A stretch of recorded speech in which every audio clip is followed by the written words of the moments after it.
자, 오늘은 부메랑 21번째 시간입니다. 죽도록 충성하라 하는 제목으로 말씀의 은혜를 나누겠습니다. 지난 휴가 기간에 이제 제주도를 다녀왔는데요. 우리 김영광 집사님, 지금 한 달 정도 제주도로 파견 근무하고 있습니다. 그래서 제주도에 간 김에 연락을 한번 해봤는데, 시간이 마침 된다고 그래서, 신방하러 왔다고, 한라산 중턱에 부대가 이렇게 있더라고요. 그래서 찾아갔습니다. 갔더니 부대 입구에 바리케이트가 쳐져 있는데, 우리 집사님이 또 계급이 좀 있어요. 가서 딱 열어주라고 해가지고 제가 들어갔어요, 안으로. 그래서 김영광 집사님을 직접 부대 안에서 또 만나고 또 같이 기도하고 교제하다 왔는데, 이렇게 사병들이 몇 명 지나가다가 집사님을 발견하니까 경례를 딱 하는데 뭐라고 했을까요? 충성 같지만 특전사는 단결입니다. 단결. 그래서인지 특전사들은 진짜 하나로 똘똘 뭉친대요. 그러니까 이 경례 구호는 그 군의 가치를 좀 드러내는 것 같아요. 단결이랍니다. 단결하고 딱 지나가더라고요.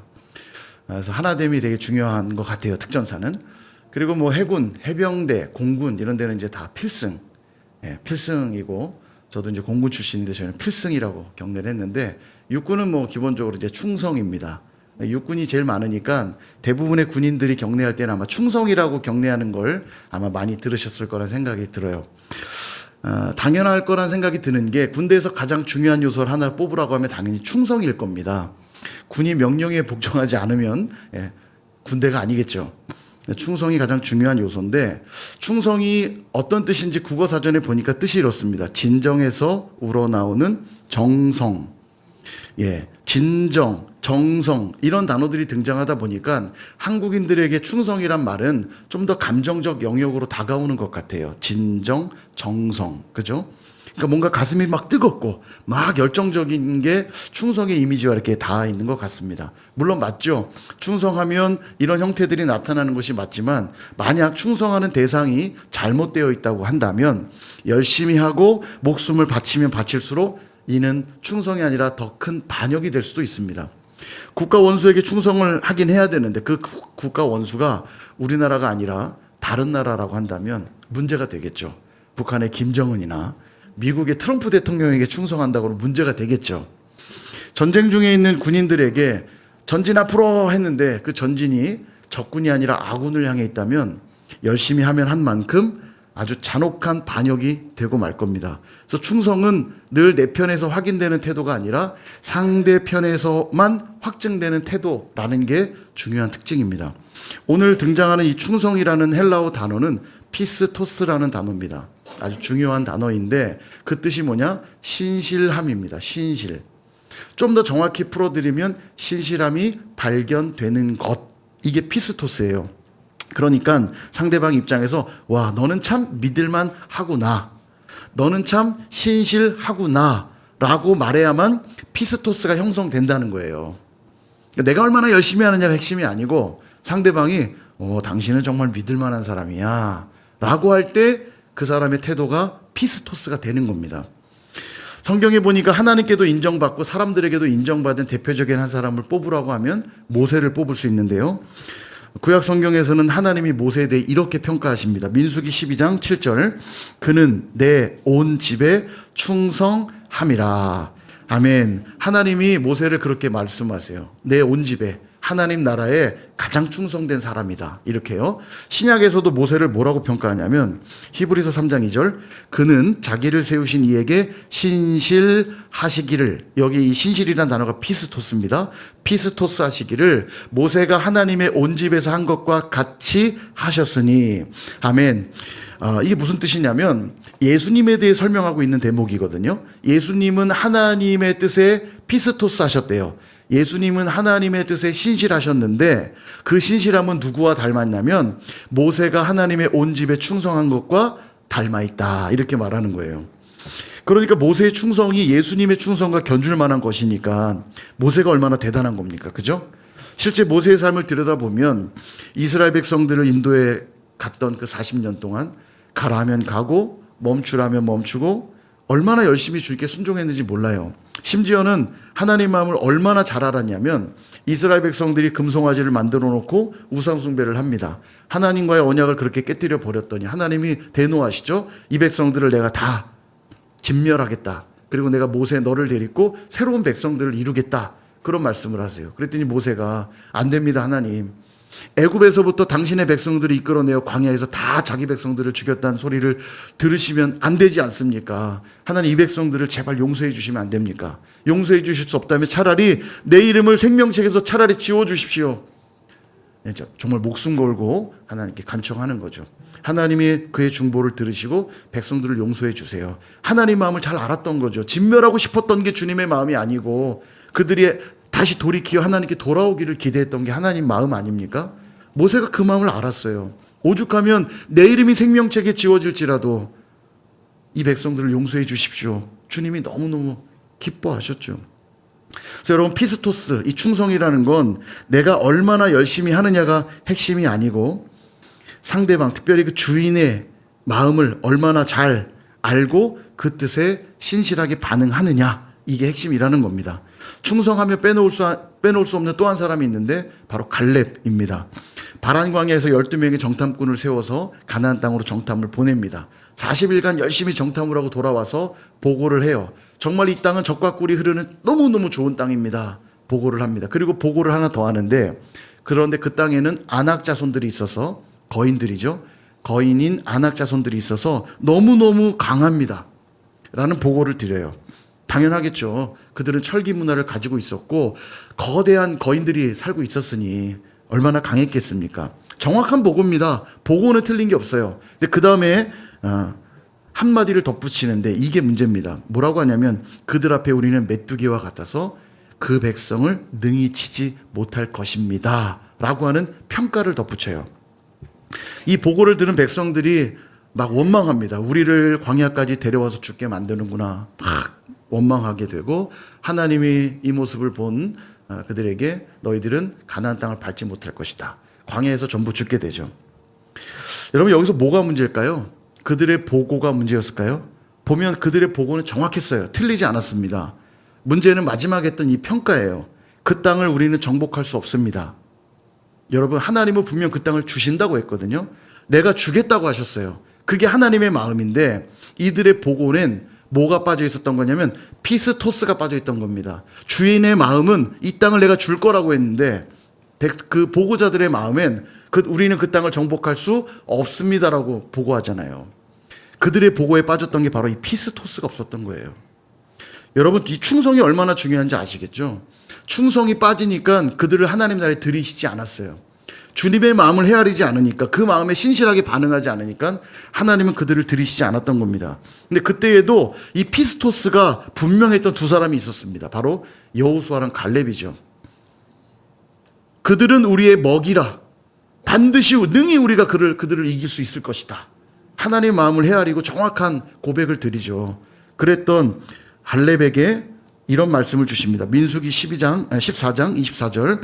그러나 내 종 갈렙은 그 마음이 그들과 달라서 나를 온전히 따랐은즉 그가 갔던 땅으로 내가 그를 인도하여 드리리니 그의 자손이 그 땅을 차지하리라. 아멘. 갈렙에겐 피스토스가 있었기 때문에 그 땅을 주시겠다는 거예요. 여러분 하나님 나라에 들어가려면 뭐가 있어야 됩니까? 오늘 이 말씀대로라면 피스토스가 있어야 되는 거예요. 아닌 것 같으세요? 주님 마음을 모르는 사람이 천국 갈 수 있을 거라 생각하십니까? 하나님이 어떤 분인지도 모르는데 천국 갈 수 있을 거라고 생각하십니까? 못 가요. 안타깝게도. 의지로 가는 나라가 아닙니다. 그 나라는요. 40년이 지납니다. 가나안 땅을 정복하고 땅을 배분해요. 그때 갈렙이 이렇게 고백을 하죠. 여호수아 14장 9절. 그날에 모세가 맹세하여 이르되 내가 내 하나님 여호와께 충성하였은즉 내 발로 밟는 땅은 영원히 너와 내 자손의 기업이 되리라 하였나이다. 아멘. 그날에 40년 전 그날에 정탐했던 그날에 모세를 통하여 하나님이 내게 뭐라고 말씀하셨냐면 너는 내게 충성하였기에 네가 밟는 땅 내가 다 줄게 라고 하셨다는 거예요. 자, 이제 땅을 구하기만 하면 됩니다. 여러분 어떤 땅 구하실래요? 그죠? 좋은 땅. 주변에 시세도 좋고 편리하고 좋은 마트도 있고 좋은 학교도 있고 깨끗한 공원도 있고 땅값이 팍팍팍 오르는 그 땅. 그죠? 예, 그런 땅 요구해야죠. 이 갈렙은 전쟁의 1등 공신이었고요. 또 1세대들은 다 죽었지만 그는 1세대임에도 가나안 땅에 들어왔으니 원로 중에 원로 아닙니까? 어른이잖아요. 어른이고 전쟁의 1등 공신이고 가장 좋은 땅 요구해도 되죠? 하나님이 주신다 했으니까 어떤 땅이든 구하기만 하면 됩니다. 근데 갈렙이 어떤 땅 구한 줄 아세요? 아낙 자손들이 살고 있는 헤브론 저 산지를 제게 주십시오. 이렇게 말해요. 왜 그랬을까요? 왜 그 힘든 땅, 거인들이 있는 그 땅을 달라고 했을까요? 갈렙은 그 얘기하는 거예요. 오래전 그날 너희들 모두는 우리가 메뚜기 같아 그들을 정복할 수 없다고 말했지? 아니야. 하나님은 그들을 우리의 먹이라 하셨고 그 땅을 반드시 주신다 하셨기에 내가 이제라도 하나님이 그 약속을 이루신다는 건 내가 증명해 보일 거야. 여러분, 이 갈렙의 충성이 어느 정도인지 감이 지금 오십니까? 그 땅을 주고 싶어 하시는 그 하나님의 마음을 40년이 지난 그때에도 갈렙은 여전히 마음에 품고 피스토스하고 있는 거예요. 주님의 그 마음 앞에. 분명히 주신다 하셨으니 내가 증명이 보이겠습니다. 내가 저 거인들, 우리 메뚜기 같아 못 간다고 했던 그들의 말이 틀렸다는 걸 지금에서라도 나는 증명해 보이겠습니다. 얼마나 귀합니까? 여러분, 갈렙이 너무 귀하지 않나요?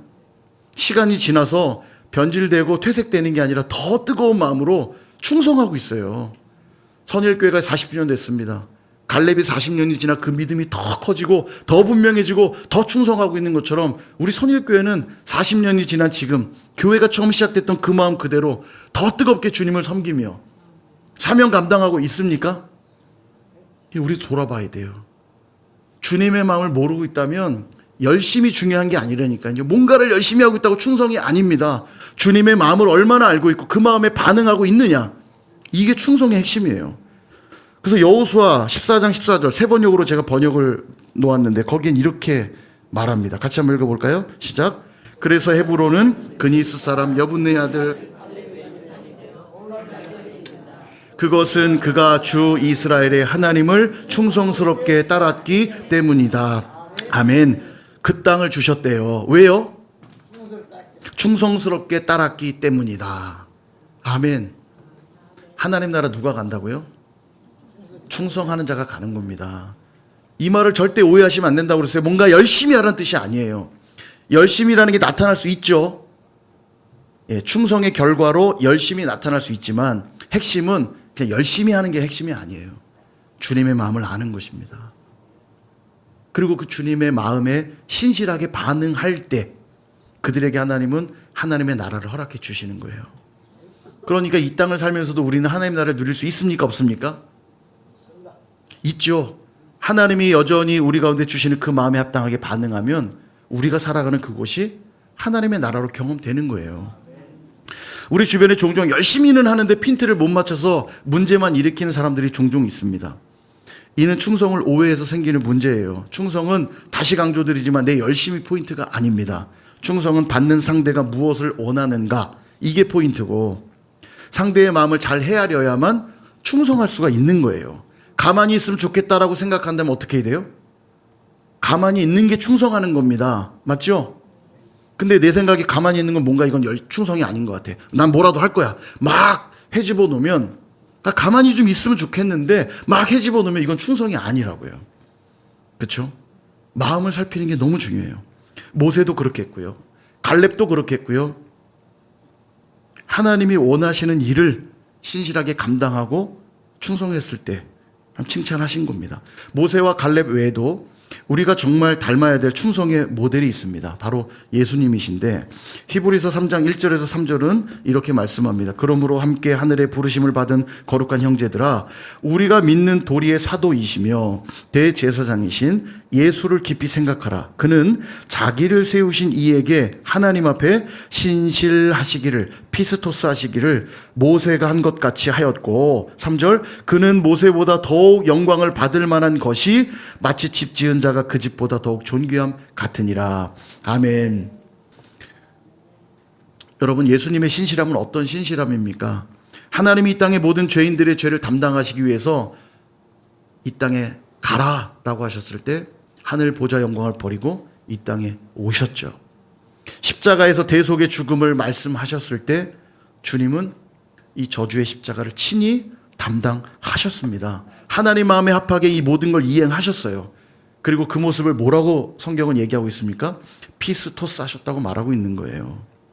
그래서 하늘 보좌에 지금도 계신 주님을 성경은 이렇게 부르고 있습니다. 요한계시록 1장 5절.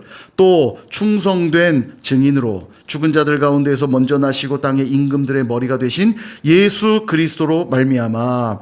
아멘. 예수님의 별명이 뭐라고요? 충성된 증인이시래요. 십자가의 명령을 이행하고 하늘로 승천하신 주님이 하늘에서 뭐라고 불려요? 충성된 증인이라고 불리시는 겁니다. 모세도 그랬고 갈렙도 그랬고 예수님이 보여주신 이 피스토스, 충성의 모습을 가만히 묵상하고 있노라면 물론 열정적인 느낌도 없지 않지만 그에 못지않게 냉철하면서도 단호하고 절제되어 있는 모습도 느끼게 되죠. 당연합니다. 하나님의 뜻을 이루기 위해서라면 때로는 열정적인 모습도 필요하고요. 때로는 냉철하고 단호한 모습도 필요한 것입니다. 중요한 건 내가 아니라 하나님의 마음, 하나님의 뜻이 중요한 거예요. 그 하나님의 마음과 뜻을 이룰 수만 있다면 때론 뜨겁게, 때론 냉철하게 하나님 보실 때 믿을 만한 자로서 하나님의 뜻을 이행할 때 그것을 충성이라고 부르는 것입니다. 그러므로 이제 우리도 충성된 증인으로 살아가야 되겠죠. 그럼 주님이 원하시는 게 뭔지를 아는 게 중요합니다. 이걸 빼먹고 그냥 여러분이 앞으로 열심히 사십시오가 핵심이 아니에요. 주님의 원하는 게 뭔지를 아는 게 중요하죠. 자, 주님의 뜻이 뭔지 한번 볼까요? 누가복음 9장 23절 역시 같이 한번 읽어보겠습니다. 시작. 또 무리에게 이르시되 아무든지 나를 따라오려거든 자기를 부인하고 날마다 제 십자가를 지고 나를 따를 것이니라. 아멘. 자, 지금 주님이 원하시는 게 뭔지 한 단어로만 한번 답해 볼까요? 맞추시는 분께는 상을 드리겠습니다. 한 단어로만 딱 뽑으면 예, 십자가. 우리 선영자 선생님 맞추셨으니까 오늘 밥상 2그릇 드시기 바랍니다. 예, 3그릇까지도 드리겠습니다. 예, 맞습니다. 십자가예요. 주님이 원하시는 건 십자가입니다. 십자가의 삶을 살아가라는 거예요. 근데 우리의 의지로는 너무너무 어렵죠. 그래서 성령의 인도하심이 필요합니다. 그래서 충성은 성령의 열매인 거예요. 십자가의 삶을 살라는 주님의 명령에 우리가 반응해야 되는데 내 힘으로는 안 돼요. 내 안에 계신 성령의 인도함 받아야 됩니다. 그래서 성령의 인도함 받아 십자가의 삶을 살기 위해 때로는 열정적일 때도 있지만 때로는 냉철하게 판단하고 결단해야 될 때도 있는 거예요. 주님도 십자가 앞에서 이런 기도를 드리셨잖아요. 이 잔을 내게서 옮겨 주옵소서. 너무너무 버겁고 힘든 길인데 그럼에도 주님은 그 기도를 한마디 더 하시죠. 하지만 내 뜻대로 마옵시고 아버지의 원대로 하옵소서. 아멘입니다. 주님도 하나님의 뜻에 순종하기까지 결코 쉽지 않았지만 묵묵히 그 자리를 향해 나아가셨죠. 우리도 동일해요. 내가 하고 싶은 일, 내가 잘하는 일에 대해 충성하는 건 그렇게 어렵지 않은 일일 수 있어요. 그러나 십자가의 삶을 산다는 건 때로는 너무너무 하기 힘들고 어려운 일일 수도 있습니다. 그럼에도 불구하고 그것이 하나님의 뜻이 분명하다면 내 안에 계신 성령을 의지하여 우리는 피스토스 해야 되는 거예요. 그게 십자가의 삶이고 그렇게 사는 자들을 뭐라고 부르냐면 충성된 증인이라고 부르시는 겁니다. 그러므로 사랑하는 여러분 꼭 기억하시기 바랍니다. 교회에서 내가 원하는 것, 내가 잘하는 것, 내가 하고 싶은 것만 골라서 하지 않으실 수 있기를 바랍니다. 일부러 아멘 안 하는 거죠. 원하는 것만 하시려고. 교회가 필요로 하는 것이고 이 일이 주님이 기뻐하신 일이 분명하다면 이것이 내가 원치 않는 일이라 해도 내 환경과 조건이 조금 어렵다 해도 그 일을 해내는 것이 그게 피스토스예요. 안타깝게도 우리는 소비 문화에 너무 익숙해지고 서비스 문화에 너무 익숙해져 버렸습니다. 그러다 보니까 분명 우리가 교회 되었다는 것은 주님이 자기 몸을 찢고 피를 흘리셔서 저와 여러분을 교회 되게 하셨고 그리스도의 몸을 이루게 하셨음에도 불구하고 교회가 그냥 소비하는 공간이 되어버렸고 서비스 받는 공간이 되어버렸어요. 주님의 몸을 이루기 위해 주님이 우리에게 요구하시는 건 헌신이고 희생이고 근데 우리는 교회에 와서 헌신과 희생보다는 좋은 서비스 받기를 원하고 좋은 대우 받기를 원해요. 더 편안한 시간들을 보내고 싶어 한단 말이죠. 그러다 보니까 내게 득이 되는 것 같을 때는 하는데요. 내게 손해가 되는 것 같을 때는 하지 않아요. 내가 할 만한 것들은 따라 하는데 내가 하기 힘든 것들은 그냥 외면해 버린단 말이죠. 마태복음 7장에 보면 불법을 행하는 자들아 내게서 떠나가라 라고 요구받았던 자들의 얘기가 있어요. 이들은 누구였냐면 열심히 하지 않았던 자들이 아닙니다. 굉장히 열심히 했던 자들이에요. 이들이 뭐라고 말하냐면 주님, 우리가 주님의 이름으로 선지자 노릇했고요. 주님의 이름으로 귀신 쫓았고요. 주님의 이름으로 권능을 행하였나이다.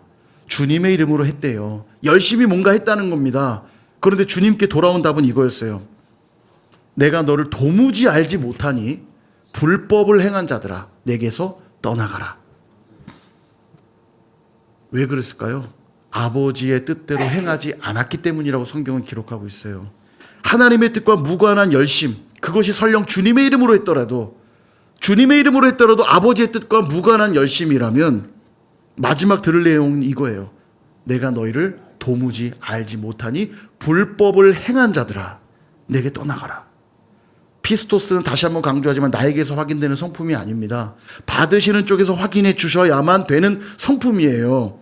와, 너 정말 믿을만 하구나. 넌 정말 신실하구나. 내 마음에 쏙 드는구나. 그럴 때 충성으로 인정된다는 겁니다. 잠언 25장 13절은 이렇게 말해요. 충성된 사자는 그를 보낸 이에게 마치 추수하는 날의 얼음 냉수 같아서 능히 그 주인의 마음을 시원하게 하느니라. 아멘. 무더운 여름날 목이 타는데 시원한 얼음 냉수를 마시면 시원해지잖아요. 충성된 사자는 하나님께 그런 존재래요. 너무너무 목이 타는데 이 인류의 역사를 보면서 죄 가운데 있는 인류의 역사를 보면 너무너무 답답하고 목이 타는데 그때마다 충성된 사자들을 발견하면 주님 마음이 시원해진다는 거예요. 너무 내가 행복하다. 너무 기쁘다. 주님 마음에 쏙 든다는 겁니다. 그러니까 우리가 오늘 주님 마음에 쏙 드는 자가 되려면 어떤 사람이 돼야 됩니까? 충성된 사람이 돼야 돼요. 여기서도 역시 핵심 뭐냐? 내가 아니에요. 주인의 마음. 여러분 사랑해 보세요. 사랑하는 사람의 마음을 얻으려고 별짓 다 하잖아요. 그 사람이 뭘 좋아하는가? 어떤 말을 좋아하는가? 다 살피고 별짓 다 해서 그 마음을 얻으려고 노력하잖아요. 학생이 선생님 마음 얻으려고 열심히 공부하고 선생님 말씀 따르고 하잖아요. 사람의 마음을 얻기 위해서도 그렇게 그 마음을 살피고 애쓰는데 하물며 우리 하나님의 마음 얻기 위해서 여러분 우리가 얼마나 그 마음에 집중하고 그 마음에 내 삶을 드려야 됩니까? 달란트 비유 잘 아시죠? 달란트 비유에 보면 5달란트와 2달란트 받은 자들은 받은 만큼 달란트를 남기고 칭찬을 받습니다. 제가 질문 드릴게요. 왜 칭찬받았을까요? 많이 남겨서요? 예, 똑똑하세요. 네, 뭐 정답은 충성이긴 한데 우리가 흔히 이 달란트 비유를 보면서 그들이 많이 남겼기 때문에 칭찬을 받았을 거라고 생각하는 분들이 있습니다. 아닙니다. 잘 보세요. 이들이 왜 칭찬받은지 마태복음 25장 21절 잘 보십시오. 그 주인이 이르되 잘하였도다 착하고 충성된 종아. 칭찬하고 있습니다. 이 충성이 피스토스예요. 잘하였도다 착하고 충성된 종아. 칭찬받은 내용이 이겁니다. 네가 적은 일에 충성하였음에. 네가 적은 일에 충성하였음에. 이때도 피스토스예요. 적은 일에 충성해서 칭찬받고 있는 겁니다. 많이 남겨서 칭찬받고 있는 게 아니고요. 내 마음에 합해서 칭찬하고 있는 거예요. 이게 중요합니다. 그럼 주님의 마음이 뭐였을까? 25장 15절도 보세요.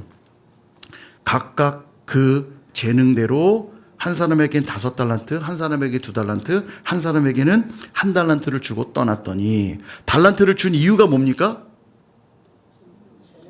재능대로. 주인이 볼 때 각 사람의 재능을 판단해서 돈을 맡겼다는 거예요. 그 말은 달란트로 뭐 하라는 겁니까? 재능을 사용하라는 거죠. 그러니까 재능이 이렇게 있는 사람한테는 그에 맞게 5 주고 그에 맞게 2 주고 그에 맞게 1 준 거예요. 얼마나 많이 줬냐 적게 줬냐 하나도 안 중요해요. 중요한 건 그 사람의 재능대로 주신 겁니다. 그러면 주님의 이 마음을 아는 자들은 어떻게 해야 돼요? 내가 가진 그 재능을 가지고 재능을 사용해야 되겠죠. 지금 이들이 칭찬받은 건 그 재능대로 내게 맡기신 그대로 재능을 사용한 그 행위가, 그 신실함이, 그 충성됨이 칭찬받은 내용인 거예요. 그래서 저는 이런 생각도 해요. 만약 그들이 장사하면 무조건 이윤을 남기는 겁니까? 잃어버릴 수도 있잖아요. 장사를 열심히 했는데도 손해볼 수도 있잖아요. 만약 손해봤다면 어떻게 할까? 내 돈 내놔. 너 내가 돈 맡겼더니 왜 돈 잃었어? 라고 했을까요? 아마 그래도 칭찬하셨을 거예요. 그래도 잘했다. 너의 재능대로 충성한 것 잘했다. 저는 그랬을 거라고 생각해요. 성경에 그 내용은 없지만 저는 그랬을 거라 생각합니다. 어떻게 알 수 있냐? 한 달란트 받은 자는 주인의 돈을 받아서는 나중에 주인이 내게 주신 걸 그대로 돌려드리면 좋아하시겠지? 라고 생각하고는 땅에 묻어둡니다. 그리고 하나도 잃지 않았고 주인이 처음에 주셨던 그 돈 그대로 돌려드려요. 뭐가 그렇게 잘못한 겁니까, 이게? 예. 근데 이걸 보고 주인이 뭐라고 꾸중하냐면 악하고 게으른 종아, 이렇게 말해요. 아니, 뭘 잘못했냐고요. 잃어버린 것도 아니고 어떤 면에선 주인이 주신 그대로를 돌려드렸으니까 그야말로 더 신실한 거 아닙니까? 사람의 생각으로만 생각한다면 그도 뭘 그렇게 잘못했나 싶어요. 신실하잖아요. 열심히 땅에 보관하고 그걸 그대로 주인께 돌려드렸으니. 그러나 중요한 건 받는 사람의 마음이라고 말씀드렸죠. 내가 기준이 아니에요. 내가 생각할 때 나도 매일매일 가서 누가 훔쳐가진 않나 지켜봤어요. 하루도 빠지지 않고 땅에 묻어둔 거 확인했어요. 나는 열심히 했을지 몰라요. 그렇지만 주님이 원하는 건 그 재능대로 헌신하기를 기대했는데 그 한 달란트 받은 자 그냥 땅에 묻어두고 주님의 마음을 헤아리지 않았어요. 그러니 악하고 게으른 종이라고 꾸중을 받는 겁니다. 제가 이렇게 사역을 하면서 사역이 필요할 때 많은 분들께 사역을 요청드려요. 이 사역을 좀 한번 맡아주시면 어떻겠습니까? 그럴 때 두 가지 반응이 있습니다. 첫 번째, 아우 제가 부족해서 못해요. 와, 또 한 반응은 제가 부족하지만 순종하겠습니다. 두 반응이 있어요. 어떤 분이 제 마음에 얼음냉수 같을까요? 어렵나요? 부족해서 못해요. 아우 정직하네. 자기 부족함을 알고 정직해. 근데 두 번째 사람은 부족하지만 순종하겠습니다. 아유 짓불도 못하면서 결국 한대네. 그럴까요? 누가 제 마음에 얼음냉수 같을까요? 순종하겠습니다라고 하는 사람이겠죠. 제가 부탁드릴 때는요, 잘했으면 좋겠다는 마음도 물론 있겠죠. 근데 제가 부탁드릴 때 핵심은 뭐냐면 이 사역을 통해서 이분이 하나님을 더 알아가게 되고 믿음이 더 성장하게 되고 하나님 앞에 칭찬받는 일꾼으로 변모해 갔으면 좋겠다. 그 기대가 있기 때문에 사역을 맡기는 거거든요. 그러니까 잘 못하는 건 꾸중하지 않아요. 그러나 신실하지 못한 것은 꾸중받을 수밖에 없어요. 충성하지 않는 거니까요. 동일합니다. 목사인 사람인 제가 봐도 알겠는데 하나님은 어떠실까요? 특별히 아까 여러분 네가 적은 일에 충성하였음에라고 했죠. 적은 일은 뭘까요? 도대체 적은 일은 뭐겠어요? 아무도 알아주지 않는 일일 것이고요. 아무도 하지 않으려고 하는 일일 것이고요. 해도 티도 안 나는 일일 것이고요. 누가 칭찬도 안 해주는 일일 수 있어요. 여러분 하실래요? 안 하실래요? 다 압니다. 안 하실 거잖아요. 그죠? 앞에서 좀 얼굴도 드러나고 칭찬도 받는 일 해야지. 나를 좀 드러내는 일 해야지. 아무도 알아주지도 않는 그 일에서 뭐예요?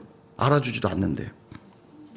그러나 다시 강조드리지만 피스토스는 내 입장에서 결정하는 게 아니에요.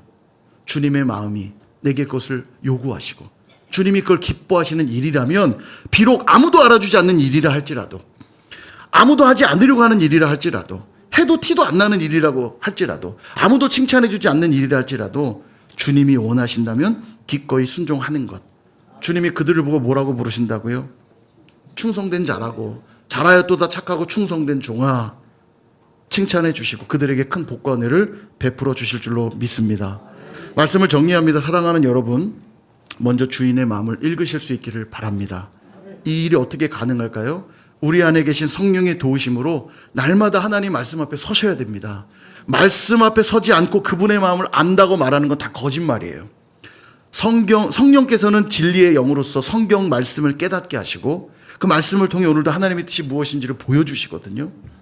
근데 말씀을 붙들지도 않으면서 주님 마음을 안다고요? 다 거짓입니다. 말씀 없이 열심히 하는 건 반역이 될 수도 있는 거예요.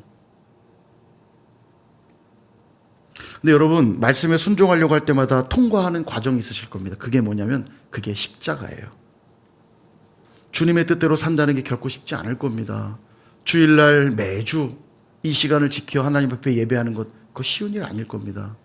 친구들이 막 꼬드길 수도 있어요. 야, 우리 다음 일요일날 놀러 가자. 예배하려면 어떻게 해야 돼요? 거절해야죠. 그죠? 그 관계도 끊어내야 돼요. 때로는요.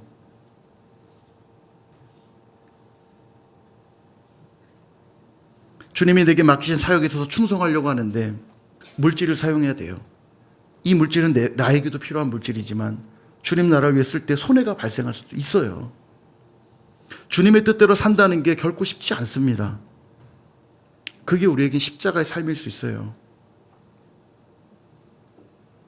그러나 그때마다 우리는 내 안에 계신 성령님을 의지해서 모세가 하나님의 온 집에 충성했던 것처럼 갈렙이 40년이 넘어서도 그 헤브론 산지로 내가 나아가겠다고 고백했던 것처럼 예수님이 내 뜻대로 마옵시고 주 뜻대로 하나님의 아버지의 원대로 해달라고 기도하며 기꺼이 십자가를 향해 나아갔던 그 일들을 기억하면서 우리도 충성된 삶을 살아갈 수 있기를 축복합니다. 서로 용납하라 하셨으면 어떻게 해요? 용납하면 돼요. 서로 사랑하라 하시면 사랑하면 돼요. 근데 우리가 꼭 그러죠. 얘 사랑하긴 하는데 쟤랑 쟤는 빼고요. 섬기라고 하시면 섬기면 돼요. 얘 섬기긴 할 건데 저 요일은 빼고요. 화장실 청소는 저 절대 안 합니다. 그러니까 박종석 집사님 혼자 하시는 거 아니에요. 물론 다른 분도 하십니다. 여러분 또 나도 했는데 나는 얘기 안 하시고 제발 상처받지 마세요.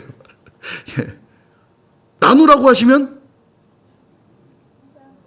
대답 안 하시면 안 나누시려고. 나누라고 하시면 나누면 돼요. 기도하라 하시면 기도하면 되고요. 봉사하라 하시면 봉사하면 돼요. 맡은 자들에게 구할 것은 충성입니다.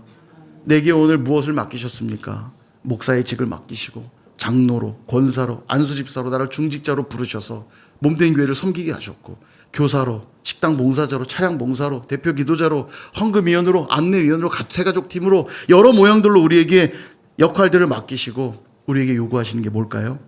충성이에요. 충성. 때로는 이 십자가의 길에서 넘어질 때도 있을 겁니다. 좌절할 때도 있을 거예요. 그때는 이 말씀을 기억하세요. 디모데전서 1장 12절 같이 한번 읽어볼까요? 시작. 나를 능하게 하신 그리스도 예수 우리 주께 내가 감사함은 나를 충성되이 여겨 내게 직분을 맡기심이니. 아멘. 잘 보세요. 이 말씀. 주님이 우리가 충성되이 여겨, 이 말은 우리가 충성할 만한 실력이 없다는 걸 주님 다 아신다는 거예요. 내가 충성스러워서 맡기는 게 아니고 충성되지 못하지만 충성되게 여겨서 우리에게 직분을 맡기셨다는 거예요. 주님은 다 아세요. 내가 그렇게 충성하지 못하는 존재라는 걸 아세요. 주님의 그 마음을 안다면, 그럼에도 불구하고 우리에게 직분을 맡기셨다는 주님의 그 마음을 안다면 넘어진 그 자리에서 다시 일어서시면 돼요. 그게 충성하는 겁니다. 예, 주님처럼 넘어졌지만 오늘도 주님이 나를 충성되게 여겨 또 이 자리를 걷게 하시는 걸 제가 믿고 또 일어섭니다. 또 충성합니다. 또 나아갑니다. 이게 우리가 주님께 올려드릴 수 있는 가장 충성된 모습이에요. 내가 무엇 한다 한들 주님의 만족이 되어드릴 수 있겠어요. 여러분이 돈을 얼마나 많이 벌어오면 주님의 기쁨이 될 수 있겠습니까? 여러분이 얼마나 높은 자리에 올라가면 주님의 기쁨이 되겠어요? 뭘 해도 주님이 가지시고 누리고 있는 것에 견줄만 하겠습니까? 주님이 요구하시는 건 이거예요. 나를 충성되이 여겨 교회로 세우시고 직분을 맡기시고 내게 여러 역할들을 맡기셨다면 주님의 그 마음에 합당하게 반응하는 것, 이게 우리가 드릴 수 있는 최고의 충성이에요. 그렇게 죽도록 충성한 자들에게 하나님은 이런 상을 주실 겁니다. 계시록 2장 10절. 내가 죽도록 충성하라. 그리하면 뭘 주세요? 생명의 관을 내게 주리라. 아멘. 생명의 관, 에게게. 여러분, 이게 도대체 얼마나 대단한 상인지 잘 모르시죠? 죄송하지만 저도 몰라요. 근데 분명한 건 뭐냐면 여러분이 가장 좋은 상이라고 생각하는 걸 딱 떠올리시고 곱하기 100, 1000, 만, 10만, 억 하시면 돼요. 가장 좋은 걸 주신다는 약속이라고 받으시면 됩니다. 누구에게요? 죽도록 충성하는 자들에게. 그렇게 주님 마음을 시원케 해드리는 충성된 증인들 다 되시기를 주님의 이름으로 축원합니다.